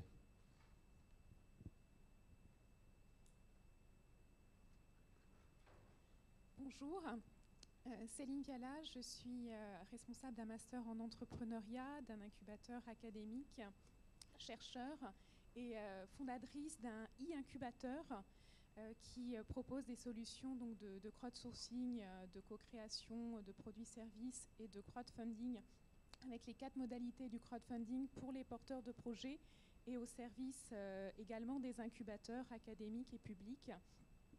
Donc c'était simplement pour dire que les e-incubateurs viennent en complémentarité des incubateurs académiques et publics, donc ceux qui sont voilà, intéressés par cette formule. Notre mission, c'est vraiment d'aider un porteur de projet, dès lors qu'il a une bonne idée qui est soutenue par la communauté, de trouver du capital social et financier pour développer son projet. Donc nous avons une mission sociétale. J'aimerais dire que, pour la petite histoire, pour l'incubateur académique que je dirige, j'ai eu un budget de 0 € pour le faire marcher. Et pour le e-incubateur que nous avons fondé, nous avons eu 0 € d'aide publique pour le développer. Et il sort lundi prochain. Donc ceux qui souhaitent nous rejoindre, ce serait, je ne vais pas dire mon nom, non, mais autrement, le e-incubateur s'appelle Dream Take Off. Faites décoller vos rêves. Voilà, donc c'était juste un petit Merci message. pour l'info. S'il y a d'autres sujets, d'autres questions, n'hésitez pas à en profiter. Merci.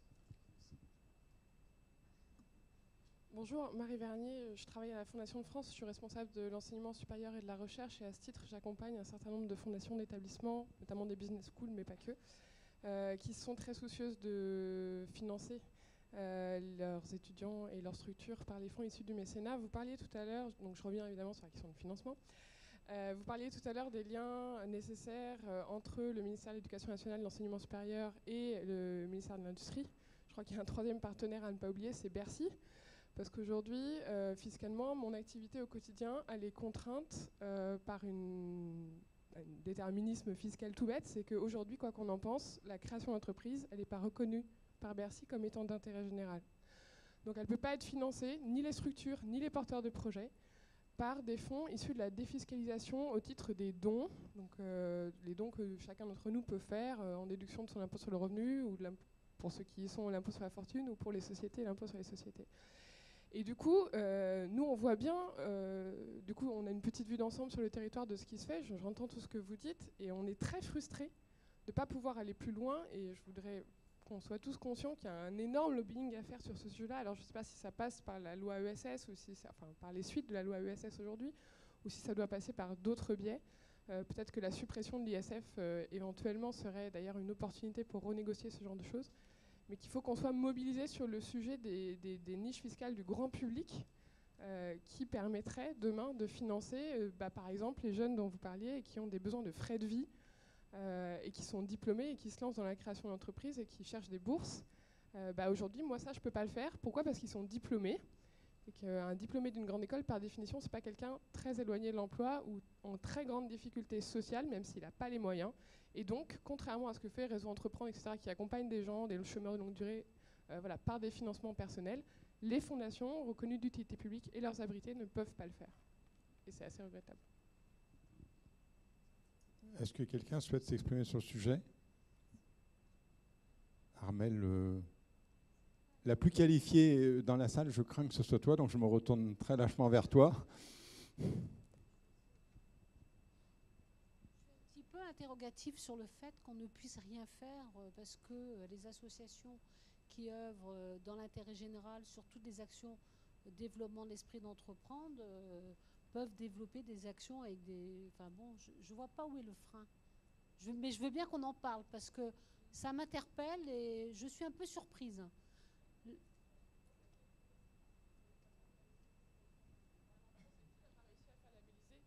France Active, par exemple, n'a pas réussi à faire labelliser tout son réseau. Donc il y a certaines plateformes... Moi, je vais vous dire, tout récemment, on a réussi à faire labelliser soit au titre du rescrit fiscal, soit de l'agrément fiscal, 4 associations qui interviennent sur la sensibilisation au rebond des entrepreneurs. C'est vraiment le rebond des entrepreneurs où ces associations interviennent pour le compte d'entrepreneurs qui sont en phase soit de liquidation, post-liquidation ou en T, et qu'on accompagne. Et ces 4 associations que je peux citer, puisque j'ai participé aux discussions avec la direction concernée, ont obtenu soit l'agrément fiscal, soit le rescrit fiscal. Et donc là, je ne perçois pas bien je vous confirme vos difficultés. On va vous interrompre. Par contre, on est ravis parce qu'on est au cœur de notre rôle. On a créé la passerelle. On regarde comment lever. On a créé la passerelle entre nos différents réseaux. Et si d'aventure, je trouve que la question est très pertinente. Et pour depuis de longues années travailler avec Armelle, il est rare qu'on n'ait pas une réponse positive, même si ça dure un peu de temps. Mais à la fin, on a souvent une réponse positive. Hein, parce qu'il y a un acharnement à l'obtenir que je pense qu'on a créé la passerelle. Elle va vous indiquer, elle a une boussole. Est-ce qu'il y a une autre question ? Allez-y, je vous en prie. Bonjour, Anne Blandine-Elias, ESEO Angers. Donc on est une école privée dans le domaine du numérique. Je voulais insister sur la remarque de Francis Bécard en disant effectivement ils n'ont pas de salaire en étant diplômés, mais ils n'ont pas non plus de revenus et d'indemnités de stage. C'est leur premier sacrifice. Les étudiants entrepreneurs, le premier sacrifice, c'est ils n'ont pas 500 €, voire nous, par rapport à la concurrence des stages, ils peuvent perdre 1 000 € parce qu'on a des entreprises qui leur proposent 1 000 € d'indemnité de stage. Donc on est aussi en concurrence, pas juste avec les autres incubateurs en sortie, mais avec les grands groupes qui viennent recruter des profils très recherchés. Donc ça, c'était ma première remarque. Et justement, ma question va être sur la transition pour ceux qui gèrent les incubateurs entre je suis étudiant et je suis jeune diplômé. Et comment se passe cette transition ? Quelles sont les propositions ?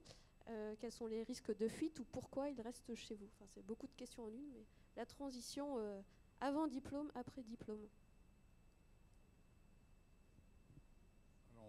On peut tous répondre, parce qu'il y a différentes solutions. D'abord, je pense que Pépite répond à un certain nombre de problématiques dans ce sens. On a demandé il y a quelques années, il y a 8 à 10 ans, le statut étudiant-entrepreneur. Aujourd'hui, il existe, ce qui présente comme quelques avantages, notamment d'avoir une couverture sociale, ce qui est non négligeable, pas parce que ce n'était pas le cas avant. Deuxièmement, pendant, ce n'est pas trop un problème, si ce n'est des problèmes de revenus que tu soulèves, et tu as complètement raison de les rappeler. Et après, il ne faut pas que ça soit trop longtemps après, sinon il faut trouver des astuces. Aujourd'hui, on est tous d'accord, mais là, ce n'est pas forcément la conférence des grandes écoles. Mais qu'est-ce qu'on fait aujourd'hui pour quelqu'un qui a 30 ans et plus ? On utilise le Pôle emploi. Voilà, la réponse, c'est Pôle emploi, parce que sinon, en France, on n'a pas prévu que quelqu'un puisse entreprendre. Il y a une couverture un peu moins forte pour celui qui veut entreprendre que pour celui qui veut rester chez lui avec d'autres solutions. Ce n'est pas tout à fait normal, on est d'accord de le rappeler aussi. Et là, il y a des astuces que, il faut le reconnaître, chaque ministère tolère, parce que tout le monde est parfaitement au courant des ruptures conventionnelles destinées à créer une entreprise. Mais bon, tout le monde le tolère pour que ce soit dans le bienfait général du pays. Mais c'est vrai qu'il n'y a pas de statut particulier, c'est clair.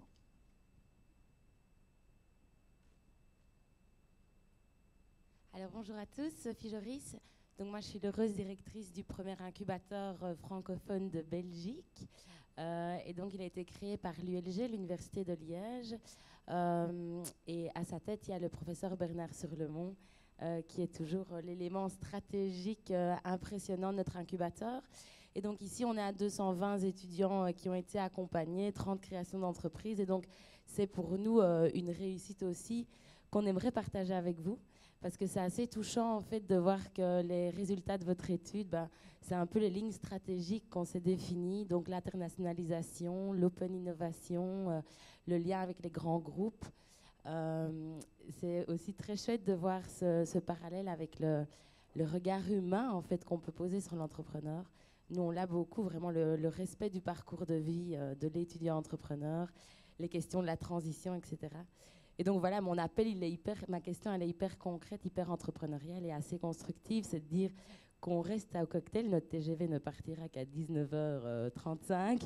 Et donc, voilà, sur le temps, je vous invite peut-être à voir les liens qu'on peut créer directement avec la Belgique francophone.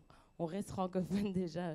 Je pense qu'on est minuscule sur la terre et voir comment on peut vraiment échanger nos bonnes pratiques et puis participer à vos réflexions qui sont très intéressantes. Merci. Merci pour ton témoignage très sympathique. On va passer à la demoiselle juste avant vous ou à la dame parce qu'on va être courtois. Je vous remercie pour la demoiselle. Je suis très flattée. Je voulais juste vous livrer une petite information parce que, donc moi je suis Agathe Parmentier, je travaille à Unilassal-Beauvais. Nous formons des ingénieurs en agriculture, alimentation et santé et géologie. J'avais travaillé aussi auparavant à l'UTC et toujours cette même question qui revient de la rémunération justement de ceux qui, Hauts-de-France, nous avons lancé un groupe de travail qui a pour thème le statut de l'apprenti étudiant entrepreneur. Alors je ne peux pas vous en dire beaucoup plus parce on commence vraiment juste le groupe de travail, mais on a bien conscience que ça peut être dans certains cas une solution. Donc, de toute façon, je vous propose, lors du groupe de travail entrepreneuriat, évidemment, dès que l'on a des débuts de solutions, qu'on a travaillé là-dessus, de partager avec vous, c'est évident. Voilà, merci. Merci pour cette intervention.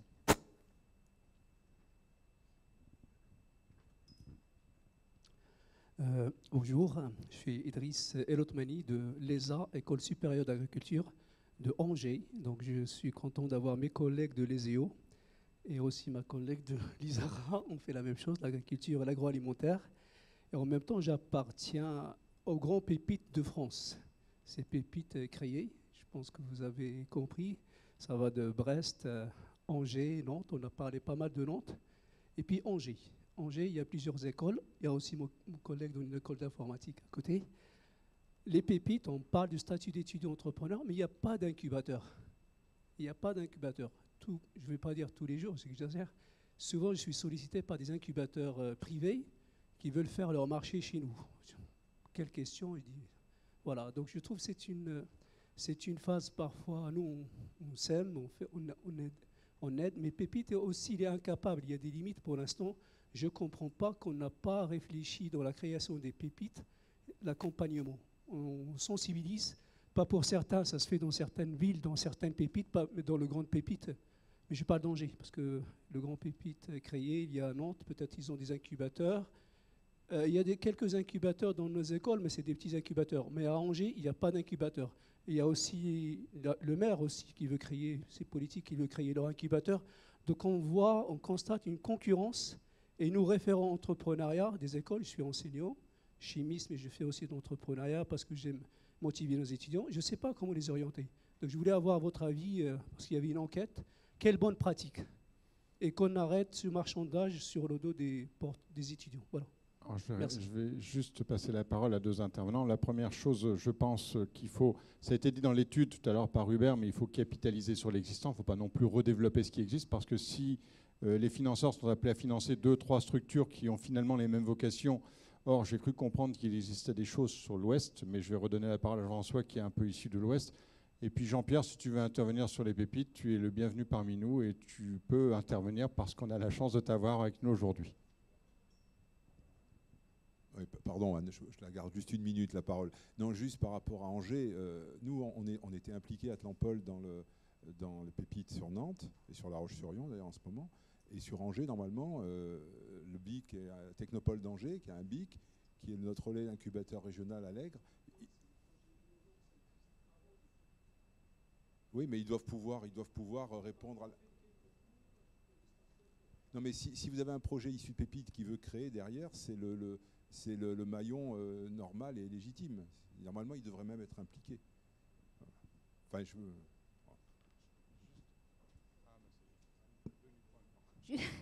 Oui, un retour d'expérience très rapide, effectivement, mais dans la droite ligne de ce que dit Jean-François, en Languedoc-Roussillon, l'association des pépinières incubateurs, on a la chance, c'est vrai, d'avoir un réseau très structuré des pépinières incubateurs, est étroitement partenaire de Pépite, et le coaching des étudiants entrepreneurs se fait par l'ensemble des chargés d'affaires des pépinières incubateurs.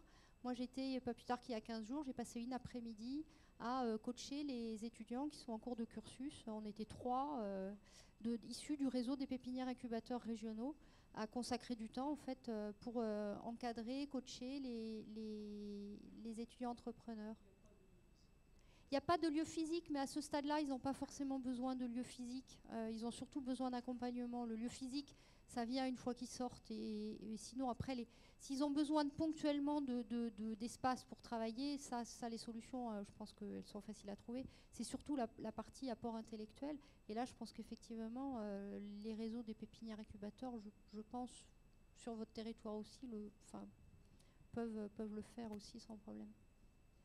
Nous, pour compléter, hein, sur le territoire de l'Aube, on a créé le Pépite au sein même du BIC.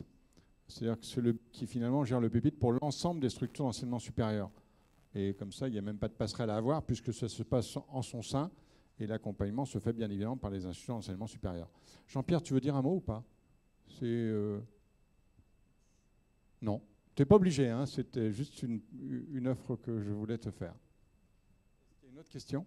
Oui, bonjour, Franck Arnold de Schema Incubateur Tonique, hein, qui est un incubateur qui est commun avec 2 écoles d'ingénieurs, l'ENSAM à Lille et Centrale Lille. On a bien vu qu'il y avait des difficultés à mettre toujours tout le monde autour d'une table pour identifier les financements, pour avoir des moyens, puisqu'on a une contrainte effectivement de volumétrie.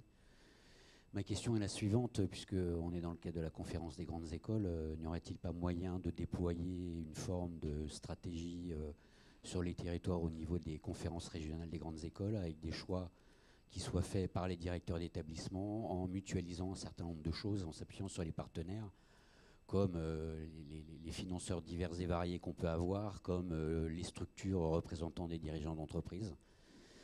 Est-ce que ce ne serait pas le meilleur moyen d'être lisible et d'avoir un réseau et un maillage du territoire qui permettent effectivement de mettre en œuvre l'ensemble des moyens des établissements concernés? Alors là, c'est une question intéressante que je veux bien remonter au conseil d'administration de la conférence des grandes écoles, mais je ne suis pas tout à fait là pour faire la stratégie de la conférence. Si Francis, tu veux dire un mot, en tant que délégué général, moi je suis plus focalisé sur l'entrepreneuriat. Non, mais ce qu'on vient de... Je veux bien dire juste un mot. Hein. Ce qu'on vient de démontrer dans les 5 dernières minutes, c'est l'importance des réseaux.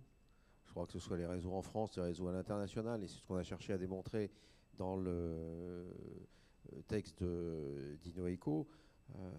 Il faut s'appuyer dessus. Tous les réseaux, je veux dire, les réseaux d'alumni sont de bons réseaux. On a des relations extrêmement étroites avec les réseaux d'alumni américains, avec lesquels on vous a mis en contact.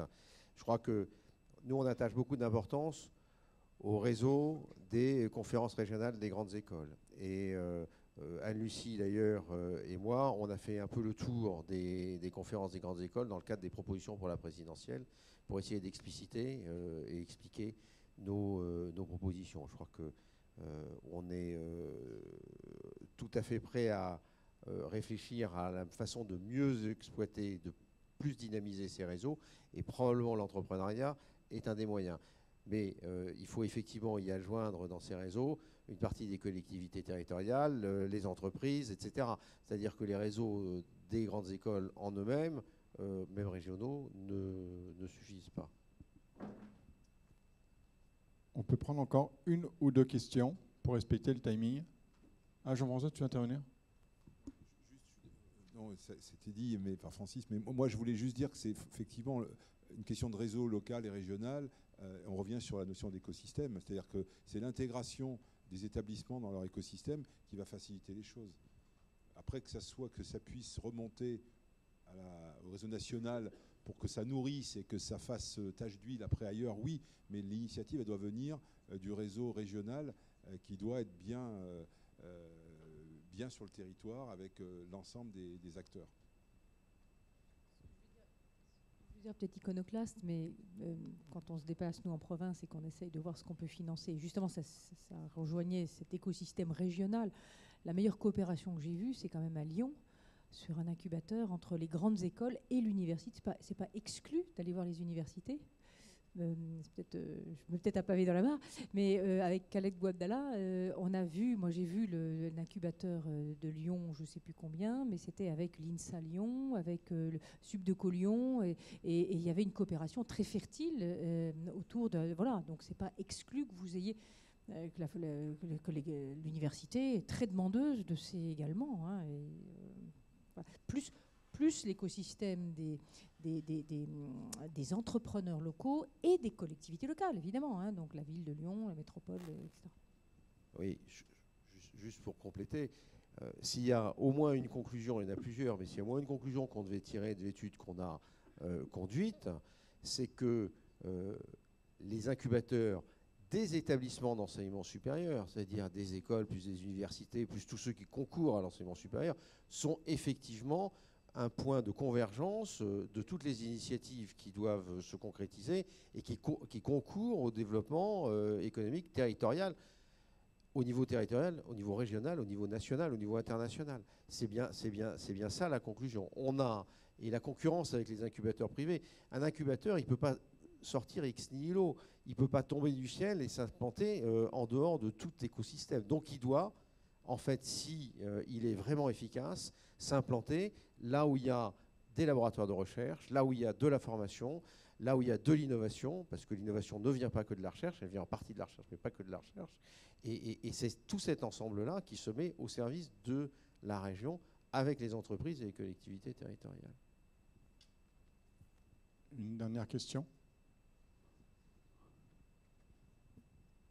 Oui, bonjour, Antonin Raffarin, donc responsable de l'incubateur Insta Bretagne et moi-même entrepreneur. En fait, je vais juste souligner quelque chose qui n'a pas été dit, c'était en plus des subventions, donc on parlait des financements, il y a un point qui est aussi important, c'est tous les concours en fait, qui permettent aussi d'aider les entrepreneurs au final à financer le début de l'entreprise. Donc je pense notamment à Pépite Tremplin ou encore les entrepreneuriales qui permettent vraiment de ne pas passer par un prêt d'honneur tout de suite et nous aider à subventionner en fait, les débuts de vie d'entreprise. Merci de ce témoignage. On n'a certainement pas tout dit. C'est le but de ce genre de manifestation, c'est de vous rendre curieux pour aller chercher le reste vous-même et surtout de participer au groupe de travail entrepreneur de la CGE.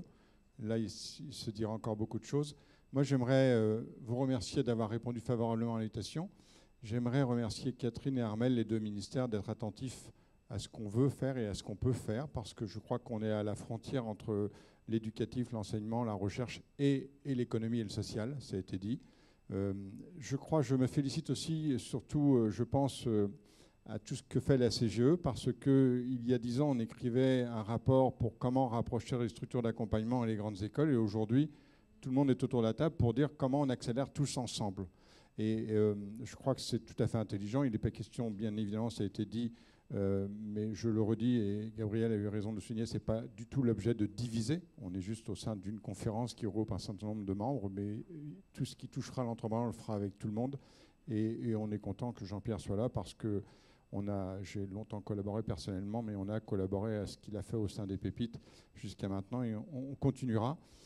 On est en train de se poser la question juste ensemble de voilà, comment on peut faire mieux, comment on peut faire plus vite, comment on peut faire plus fort, parce que je pense que pendant que chacun se pose la question de résorber le chômage, je pense qu'il vaut mieux se poser la question de comment créer de l'entreprise et de l'économie, plutôt que de réfléchir à l'autre bout du maillon. Je ne suis pas sûr qu'on y trouve la réponse. Donc cette réunion est très positive et je vous remercie. Je remercie bien évidemment chacun d'entre vous d'avoir répondu favorablement à notre invitation. C'était important qu'on soit tous là pour témoigner ensemble, justement pour démontrer cette volonté commune. Et on me demandait de faire une conclusion. C'était un art difficile, je le savais au départ. Ça se vérifie à l'arrivée. Je pense que chacun pourra aller lire le rapport de l'étude qu'a fait Hubert, où il y a un certain nombre de conclusions. Il est difficile d'être synthétique. Moi, je pense que la seule conclusion que j'ai envie de faire ce soir, c'est celle qu'on a vécue au travers de ces 15 années sur l'entrepreneuriat, c'est que demain, le seul combat qu'on méritera de perdre, c'est celui qu'on n'acceptera pas de livrer.